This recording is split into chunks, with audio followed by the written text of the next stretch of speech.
제목은 나만의 독특한 영혼의 지문. 자, 지문이라고 하는 거 있죠. 한번 볼까요? 여러분 손도 보셔도 될 것 같고 저기 화면 보셔도 될 것 같고 지문이라고 하는 것이 있죠.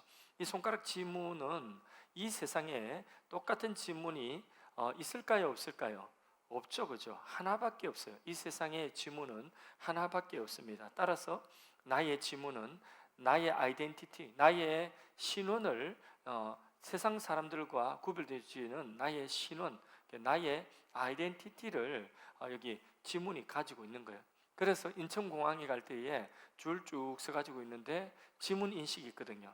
지문 인식 딱 찍고 그러면 지문이 나를 알아봐주고, 대한민국 인천시에 사는 장윤석이라고 하는 사람이 지금 인천공항을 통과합니다 하고 문을 착 열어주는 거예요.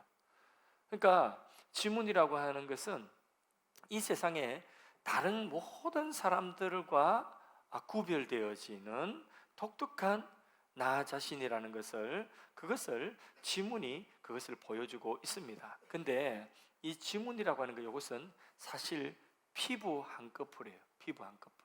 그래서 이 손에 있는 지문 가지고 일 많이 하는 사람 있죠. 뭘 많이 만지고 일 많이 하는 사람은 지문이 연해질까요? 예, 연해져요.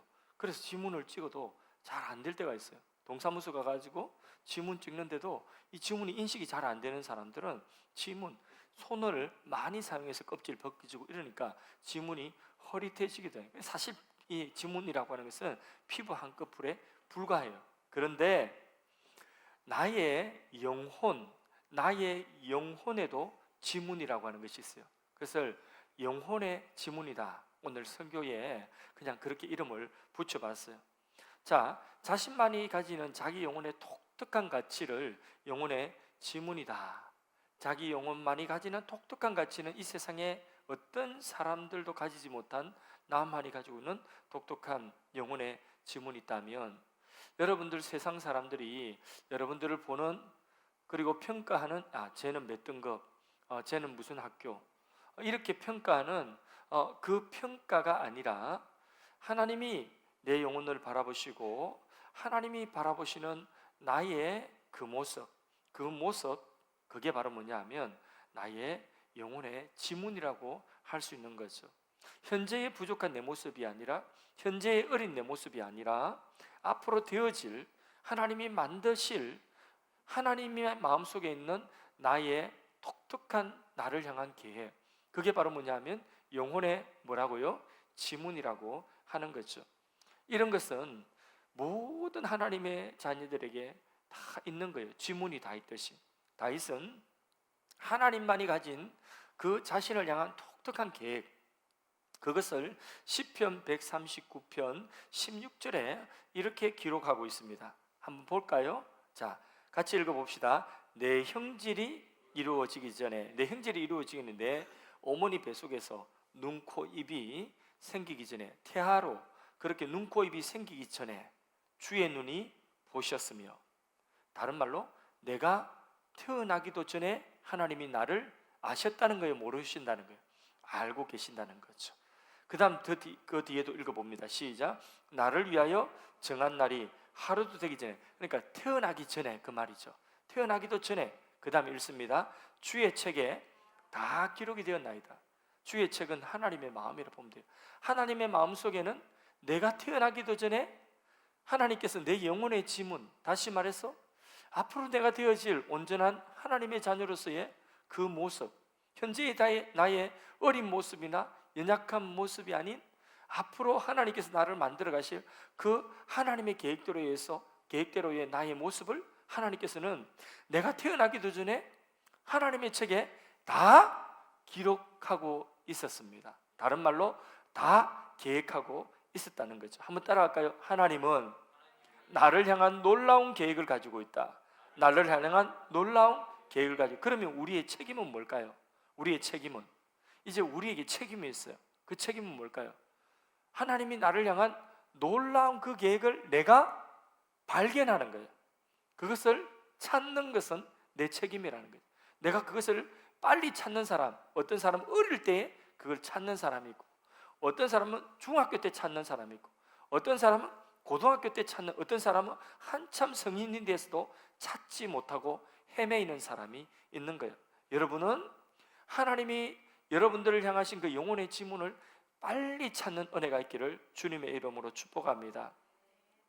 그렇게 하나님께서 우리에게 독특한 존재로 하나님의 계획을 가지고 계신데, 그 계획을 우리가 잘 알기를 원하는데, 제가 오늘 본문에 누구 이야기 가지고 왔죠? 다윗과 골리앗 이야기를 가지고 왔습니다. 다윗과 골리앗은 여러분 알아요, 몰라요? 다 알죠, 그죠? 다윗이 골리앗을 대항하여 싸워 나갈 때에 시냇가에서 뭘 골랐어요? 물맷돌 사진 한번 봅시다. 찾아보니까 물맷돌. 자, 시냇가에서 물을 이리저리 흩치고 강물가에 있는 강바닥의 얕은 곳에서 이 돌도 들어보고 저 돌도 들어보고 손에 맞는 돌을 고르는 거예요. 그 돌이 좀 적지는 않죠, 그죠? 저걸 갖다가 손에다가 던지는 것이 아니라 어디에 또 이게 확 동력이 있어서 곰의 머리도 팍 치고, 그리고 또 맹수들의 머리를 팍 칠 수 있는 그 정도 파워가 있으려고 하면 그냥 손으로 던지면 약해요. 야구공 그냥 손으로 던지면 약하고, 저걸 갖다가 이게 이만한 길쭉한 말하자면 이게 제구에 해가지고 그걸 집어 싸고 휙휙휙휙 해가지고 휙 날려버리면 이게 총알처럼 빨리 날아가가지고 탁 맞는, 그게 이제 뭐냐 하면 다윗의 무기로 그 물맷돌을 시냇가에 주었습니다. 시냇가에 탁 물맷돌을 주는데 보니까 시냇물이 흐르는데 그 시냇물에 자기의 모습이 탁 비추어졌다 봅시다. 딱 비추어졌다고 한다면, 그러면 자기의 그 현재의 그 모습, 골리앗을 대항하여서 나가기 위하여 물맷돌을 찝는 그 자신의 모습이 무엇처럼 보였을까? 상상해 보면 그 다윗의 자신의 모습이, 시냇가에 비추어진 그 자신의 모습이 무엇처럼 보였을까요?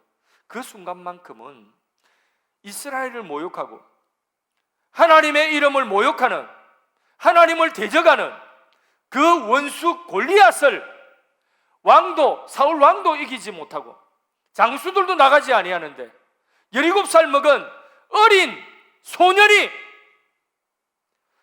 골리앗을 대항하여 나갈 때에, 그때에 그 소년 다윗이 그 시냇가에 비춰진 자신의 모습을 볼 때에, 나는 이 골리앗을 대항하여 싸워서 이스라엘을 구원할 이스라엘의 왕과 같은 자이다. 골리앗을 쓰러뜨릴 용사다. 그 용사의 모습을 시냇물에서 그는 볼 수가 있었습니다. 지금까지 자신의 모습은, 형들이 자기를 이야기하는 모습은 형들을 구박 줍니다. 핀잔 줍니다. 아버지도 야 네가 어린 게 뭘 알아 하고 양이나 치라 하고 양치기 소년으로 그렇게 다 무시하는 그런 양치기 소년에 불과했지만, 누가 보는 것, 그의 아버지와 그의 형들이 보고 사람들이 보는 그 다윗의 모습은 지금까지 어떤 모습이었어요? 양치기 소년이요. 별 볼 일 없는, 양이나 치고 다니는, 막대기 가지고 가면서 오 하면서 양이나 치는 이런 소년이었단 말이에요. 그런데 지금 이 순간 골리앗을 대항하여 싸우기 위하여 물맷돌을 취하는 그 다윗의 자기의 모습은 지금 골리앗을 대항하여 싸울 모습이니까 이거는 용사예요. 하나님의 용사로, 여호와의 전쟁을 싸우기 위한 여호와의 용사로 자신을 바라본 거죠. 이 순간이 다윗의 일생의 큰 전환점이 되는 것입니다. 하나님의 계획은 다윗을 통하여서 이스라엘을 구원하는 것입니다. 골리앗을 이기고, 그 하나님의 계획을 다윗이 그 순간 발견할 때에 이 사건을 기점으로 해서 다윗은 이스라엘에 이제는 더 이상 양치기 소년이 아니라 하나님의 용사로, 장군으로 드러나게 되는 것입니다. 아고스티노 디 두치오, 이름도 막 어렵다, 그죠? 아고스티노 디 두치오라고 하는 조각하다가 5m짜리 큰 대리석을 가지고 조각을 했는데, 조각하다가 실패해서 마음에 안 들었어요. 그래서 큰 돌 5m짜리 돌을 버렸어요. 큰 대리석, 버려진 그 대리석 조각을 누가 보았느냐면 미켈란젤로라고 하는 한 예술가가 그 5m짜리 조각하다가 실패한 큰 돌을 보고 눈에 띄었어요.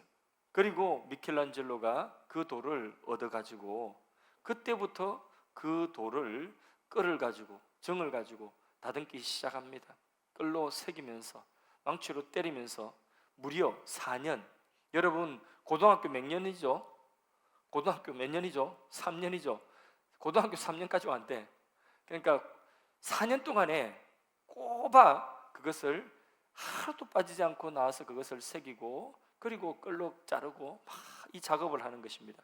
그렇게 해서 4년 만에 모습을 드러낸 것이 무엇이냐? 인간의 손으로 조각한 최고의 걸작이라고 하는 바로 다비드상이라고 하는 거죠. 사진 한번 볼까요? 예, 이탈리아에 있는 박물관에 있습니다. 근데 저 다비드상 높이가 한 5m 됩니다. 엄청나게 크죠? 근데 얼마나 인간의 손으로 대리석을 조각해서 만들었다고 하기에는 너무나 정교하게 그 사람 크기의 그 비율 그대로 저 큰 이 상을 조각하는데, 근데 그 사람 크기의 그 모습 그대로 심지어는 손에 있는 이 힘줄, 핏줄까지도 그대로 묘사했는데, 이거는 이 지구상의 가장 위대한 조각품이다. 이거는 도저히 사람이 했다고 할 수 없을 만큼의 조각품이다. 이렇게 사람들이 칭찬하는 그 다비드상이 딱 등장하게 된 거죠. 여러분, 그러면 이 다비드상이 거기에 4년 만에 만든 건데, 처음 돌덩어리를 봤을 때 5m짜리 버려진 돌덩어리, 조각하다 실패한 그 대리석 덩어리를 보았을 때에, 그때에 미켈란젤로의 생각 속에 무엇이 있었을까요? 이거 아까 다비드상 있었을까요? 없었을까요? 미켈란젤로의 그 머릿속에, 생각 속에 이 상이 있었을까요? 없었을까요? 이게 없었으면 이게 안 나와요. 그 돌덩어리를 보면서 이 미켈란젤로의 머릿속에는 이미 이 다비드상이 있었던 거죠. 4년 동안 뭐 했어요? 그 상이 드러나도록 깎은 거죠. 불필요한 것을 잘라내고 끌어내고 그리고 깎아내고 불필요한 것을 제거하는 일을 한 거죠. 이 다비드상이 드러나는데 불필요한, 이 작품이 드러나는데 불필요한 것을 드러내고 제거하는 일을 4년 동안에 했던 것이죠. 이것이 가장 위대한 창조자이며 예술가이신 하나님이 우리를 보시는 방법이고 우리를 대하시는 방법이라는 거예요. 아까 이야기했죠? 다윗이 고백했죠? 형질이 생기기 전에, 그러니까 눈, 코, 입 생기기 전에, 나의 첫 번째 날이 이 세상에 맞이하기 전에 이미 하나님이 정하셨고 아셨고, 하나님의 책에 다 뭐라고 표현했냐? 다 하나님 책에 기록하셨다. 우리가 태어나기 전에 하나님께서는 여러분들의 모습을 하나님께서는 다 하나님의 의지 속에 새겨놓고 계셨다는 거죠. 그리고 그 하나님께서 여러분들을 이 땅에 태어나게 하실 때에 보니까 연약해, 핏덩어리야, 아주까지 애기야. 그런데 그 어린 아기를 하나님께서는 조금 더 자라게 하시고 조금 더 자라게 하시고, 그러면서 여러분들이 믿음도 약해, 근데 믿음도 주시고, 그러면서 이렇게 다듬으시고 이렇게 깎아내시고, 그래서 결국은 어디까지 가신다고요?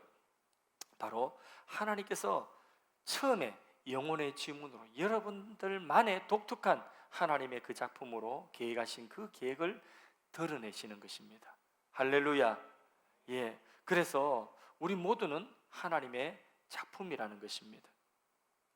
목사님, 너무 마음이 기뻐요. 너무 마음속에 참 고맙고 마음속에 너무 감사한 것은 뭐냐면, 하나님께 예배하는 여러분들 한 사람 한 사람, 그 예배하는 어떤 사람은 찬양으로 막 열심히고, 어떤 사람은 말씀을 듣는데 한순간도 지금도 이렇게 눈을 놓치지 않고 이 말씀을 갖다가 하나님 말씀을 쭉 듣는 그 모습을 보니까 너무 마음이 기뻐요.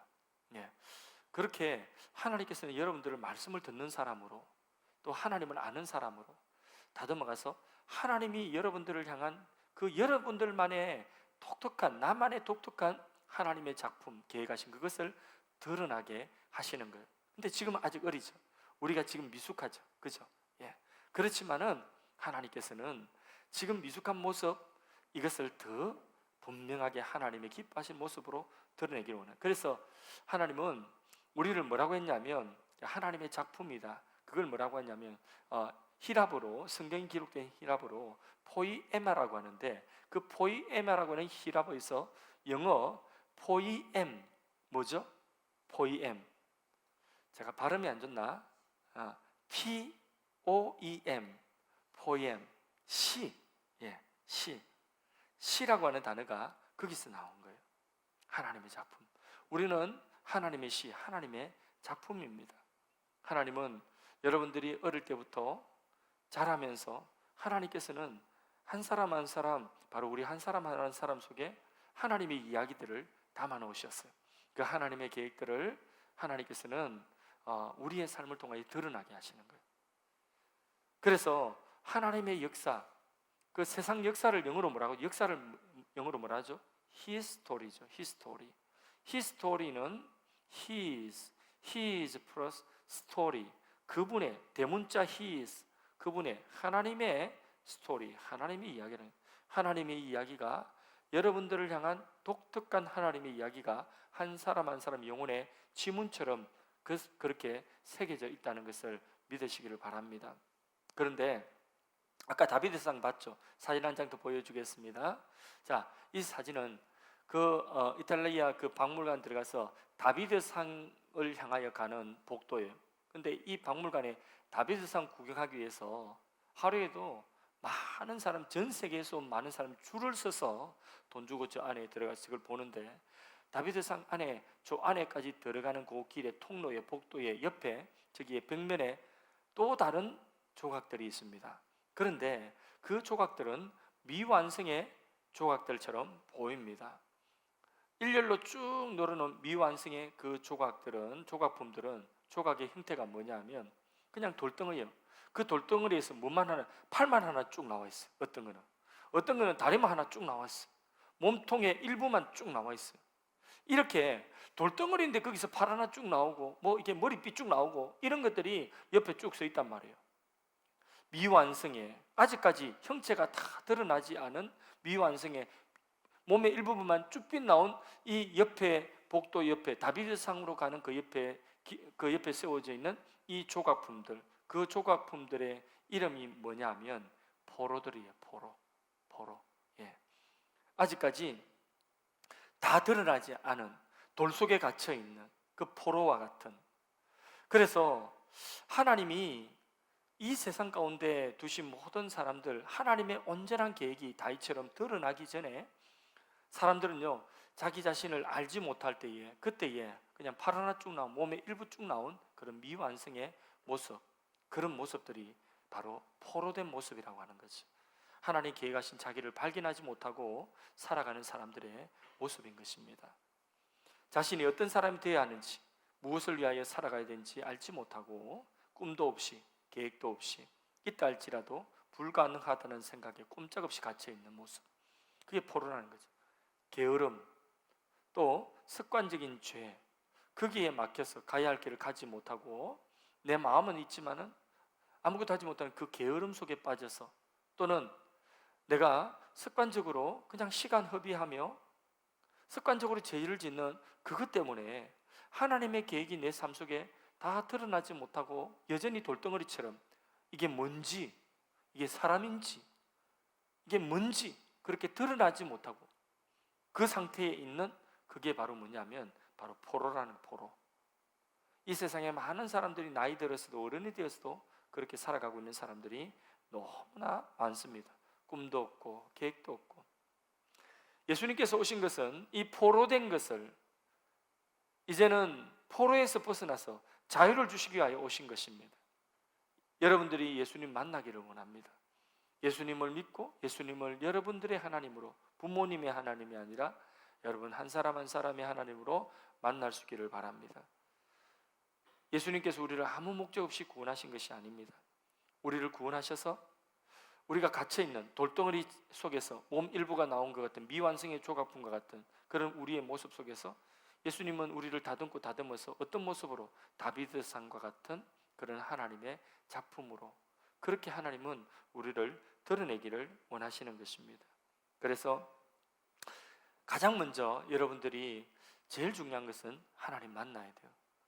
하나님을 만나 예수님을 여러분 믿어서 여러분들의 예수님으로, 부모님의 예수님이 아니라 여러분 자신의 예수님으로 만나는 것입니다. 그렇게 하나님을 만나고 예수님을 믿으면 하나님께서 여러분들 속에 허락하신 영혼의 지문, 하나님이 애초부터 계획하신 여러분들만의 그 아름다운 계획을 여러분들이 발견해 내는 것입니다. 아주 독특한 나만이 살 수 있고 나만이 할 수 있고 나만이 드러낼 수 있는 그런 계획을 하나님은 가지고 계신 것입니다. 이 세상 누구도 복사본은 없습니다. 여러분 전부 다 눈을 들어서 고개를 들어서 목사님 한번 보세요. 보니까 똑같은 사람은 아무도 없어요. 다 다릅니다. 누구도 누구를 카피하지 않았어요. 심지어는 형제도 달라요. 형제도 다 다릅니다. 지태와 주기가 다르죠. 지한이는 안 왔네 오늘. 지한이 여기 어디 있어요? 지한이는 없는데 지성이와 지한이가 달라요. 그렇죠. 다 다른 형제도 다 다릅니다. 형제도 복사해서 내지를 않았습니다. 모두가 원본입니다. 근데 사람들이 살면서 자기 자신이 원본인데 원본을 잃어버리고 자꾸 복사본이 되려고 하는 거죠. 누구 닮아가려고 하고 누구 흉내 내려고 하고, 그리고 그 흉내 내지 못하면 내가 그 무리 속에 끼어들지 못하는 것을 두려워하고 그렇게 살아가는 것이죠. 여러분 다윗은요 골리앗과 싸우러 나갈 때에 사울왕이 불렀어요. 아무도 못 나가는데 다윗이 나가겠다니까. 그러니까 사울왕이 얘가 보니까 아주 어리거든. 그래서 걱정되기도 하고 또 기특하기도 하고 불렀어요. 야야 이리 와봐라. 그래서 다윗을 불렀습니다. 네 진짜 할 수 있겠냐? 네 진짜 골리앗하고 나가서 싸울 수 있겠냐? 너 싸워가지고 나가면 죽을 수도 있어. 그래도 갈래? 가겠다는 거예요. 내가 이 하나님의 이름을 모욕하는 이 말을 듣고 나는 견딜 수 없다. 나 가겠다는 것입니다. 그렇게 가겠다고 하니까 사울왕이 그래 그러면 네 무기가 있냐? 무기가 어디 있습니까? 그 당시에는 이게 철로 된 칼이나 이런 것이 너무 귀하던 시대예요. 무기가 없어요. 네 뭐 가지고 나갈래? 그러니까 물맷돌을 이거 꺼집어내니까 그러니까 야야 그거 가지고 어떻게 이길래? 쟤는 지금 큰 칼을 가지고 있고 큰 방패를 가지고 투구를 쓰고 있는데 그거 가지고 어떻게 이길래? 그러면서 사울이 왕이 자기 갑옷을 벗어줍니다. 그리고 자기가 가지고 있는 칼을 쥐어줍니다. 다윗에게. 그러면서 이거 입고 이 칼 들고 나가라고 나가서 골리앗과 한번 싸워보라고 합니다. 그때 오늘 읽은 본문이죠. 그 갑옷을 걸쳐봤습니다. 근데 편하네요, 안 편해요? 안 편해. 왜? 직계 아니니까 편하지를 않는 것입니다. 익숙지 못하여서 오늘 본문에 보면 그것을 어떻게 했다고 했죠? 벗어버렸다고 했어요. 그러면 왕의 갑옷이면 좋았겠어요? 안 좋았겠어요? 좋은 거죠. 그죠? 근데 왕의 칼, 왕의 갑옷은 너무나 좋았을 것임에도 불구하고 다윗은 그 생과 사의 갈림길에서 선택해야 됐어요. 이 왕의 좋은 갑옷을 내가 입고 갈 것인가? 근데 이것은 입으니까 뭔지 이건 내 옷이 아닌 것 같아. 어색해. 이걸 입고 갈 것인가? 아니면 그냥 원래 있는 내 모습 그대로 칼도 내버려 두고 물맷돌, 내가 평소에 곰이나 사자를 쫓아내었던 그 양지키던 물맷돌 이것 들고 나갈 것인가? 생과 사의 기로에서 결정해야 됐어요. 다윗은 어떤 선택을 했죠? 자기에게 맞는 그 옷, 원래의 그 자기 자신의 물맷돌을 들고 골리앗을 대항하여 싸웠습니다. 우리가 살다 보면 사울이 걸쳐주는 것 같은 맞지 않는 옷을 우리가 입을 때에 그것을 입으라고 세상이 강요할 때 그것을 벗어버릴 수 있는 용기가 필요한 거예요. 여러분들이 살면서 유행이라고 하는 거 있잖아요. 친구들이 다 따라가고 다 좋아하는 거, 그거 내가 알지 못하고 그거 내가 같이 놀이하지 못하면 내가 따돌림 받을 것 같고 바보 같은 모습이 될 것 같고, 그런데 그게 죄 짓는 일이야. 그럼 어떻게 해야 돼요? 그것을 여러분들이 걸쳐야 돼요? 죄 짓는 일이라면? 그 세상 사람들이, 다른 친구들이 다 원하는 것이고 다 나에게 원하는 것이고 내가 그거 걸치면 친구들이랑 더 사이가 좋아지는데 인기가 좋아질 것 같아도 그게 예수 믿는 사람들, 하나님의 자녀가 입어야 되는 옷이 아니라고 한다면 그 옷을 과감하게 벗어버릴 수 있는 용기가 필요한 것입니다. 사울의 옷을 벗는 용기가 여러분들에게 있기를 축복합니다. 왜 화가는 그림을 그릴까요? 왜 작가는 글을 쓰는 것일까요? 왜 목사는 하나님의 말씀 설교를 외치는 것일까요? 왜 여러분들은 지금 공부를 하고 있습니까? 왜 여러분은 기타를 치고, 왜 여러분은 드럼을 치고, 왜 여러분은 이 자리에서 마이크를 들고 노래를 부릅니까? 무엇 때문입니까? 이 질문에 대한 대답은 하나입니다. 목사에게도 물어봤고, 드럼 치는 사람한테도 물어봤고, 기타 치는 사람한테 물어봤고, 반주하는 사람한테 물어봤고, 노래 부르는 사람에게도 물어보았는데, 공부하는 사람에게도 물어보았는데, 그 질문은 여러 가지지만은 대답은 한 가지입니다. 왜 합니까? 내 영혼 깊은 곳에, 내 영혼 깊은 곳에 있는 무언가를 표현하기 위하여서 우리는 그 일을 하는 거예요. 왜 공부해요? 내 영혼 깊은 곳에 있는 무언가를 표현하기 위해서. 그 무언가가 뭐라고 했죠? 나만이 가지고 있는 하나님 계획하신 영혼의 뭐라고요? 지문. 하나님의 계획, 나를 향한 계획. 그것을 발견하는 것을 뭐라고 하느냐? 나는 꿈을 발견했다. 나는 비전을 가졌다 하는 것입니다. 여러분, 이것이 있는 사람과 없는 사람은 하늘과 땅의 차이인 것입니다. 이것이 없으면 남을 의식하며 살아가고 남을 위한 삶을 살아갈 수밖에 없어요. 그러나 이것이 분명한 사람은 바로 하나님의 새겨놓으신 그 영혼의 지문, 그 계획들을 이루기 위해서 우리는 오늘도 공부도 하고 무엇도 할 수가 있는 것입니다. 그러면 인생이 낭비가 아니에요. 마지막 날에 나를 창조하신 하나님께서 나에게 어떻게 물으실 것 같습니까? 너 왜 누구처럼 되지 못했니? 너 왜 1학년 3반에 있는 누구처럼 되지 못했니? 이렇게 물으시겠습니까? 아니에요. 그것 대신에 너는 왜 너 자신이 되지 못했니? 내가 너를 향한 그 계획을 발견하지도 못하고 그 계획을 알았다 할지라도 게을러서 그 계획을 위한 삶을 살지를 못했니? 라고 질문하실 거예요. 그때에 우리 한 사람 한 사람이 아니에요. 하나님, 저는 하나님이 계획하신 그 계획대로 살고 왔어요. 그러면 하나님께서 그래, 맞다. 내가 계획한 대로 너만의 독특한 나를 위한 삶을 살고 왔구나. 이게 인생의 성공이에요. 높은 자리에 좋은 직장에 좋은 대학, 어떤 유명한 대학에 들어가는 것이 인생의 성공이 아닙니다. 유명한 대학이 아니라 할지라도 하나님이 여러분들 속에 새겨놓으신 영혼의 지문, 그 하나님의 꿈을 발견하고 그 하나님의 꿈을 위해서 내가 살아가는 그 모든 삶이 하나님이 계획하신 삶이고 하나님이 바라시는 삶인 것입니다. 여러분들이 그런 삶을 살기를 바랍니다. 설령 여러분들의 부모님이 여러분들에게 여러분들 인생에 맞지 않는 옷을 자꾸 입으라고, 사울 옷을 입으라고 자꾸 그 옷 입어야 된다고, 그 옷이 진짜 좋은 옷이라고, 그 옷이 진짜 비싼 옷이라고, 그 옷 입고 가면 사람들이 다 너를 인정해 준다고, 왕처럼 대우해 준다고, 그 옷 입으라고 부모님이 목매어 달고 여러분들에게 그 옷 입으라고 쫓아다니면서 그리 이야기해도 여러분들 안에 하나님이 나를 향하여 주신 나만의 하나님이 주신 그 계획, 영혼의 지문을 발견하면 아니에요. 엄마, 그게 아니고 아빠, 그게 아니고 나는 이 길을 가고 싶어요. 그렇게 하나님께 영광 돌리고 싶어요 하는 그것이 여러분들에게 발견되어지기를 축복합니다.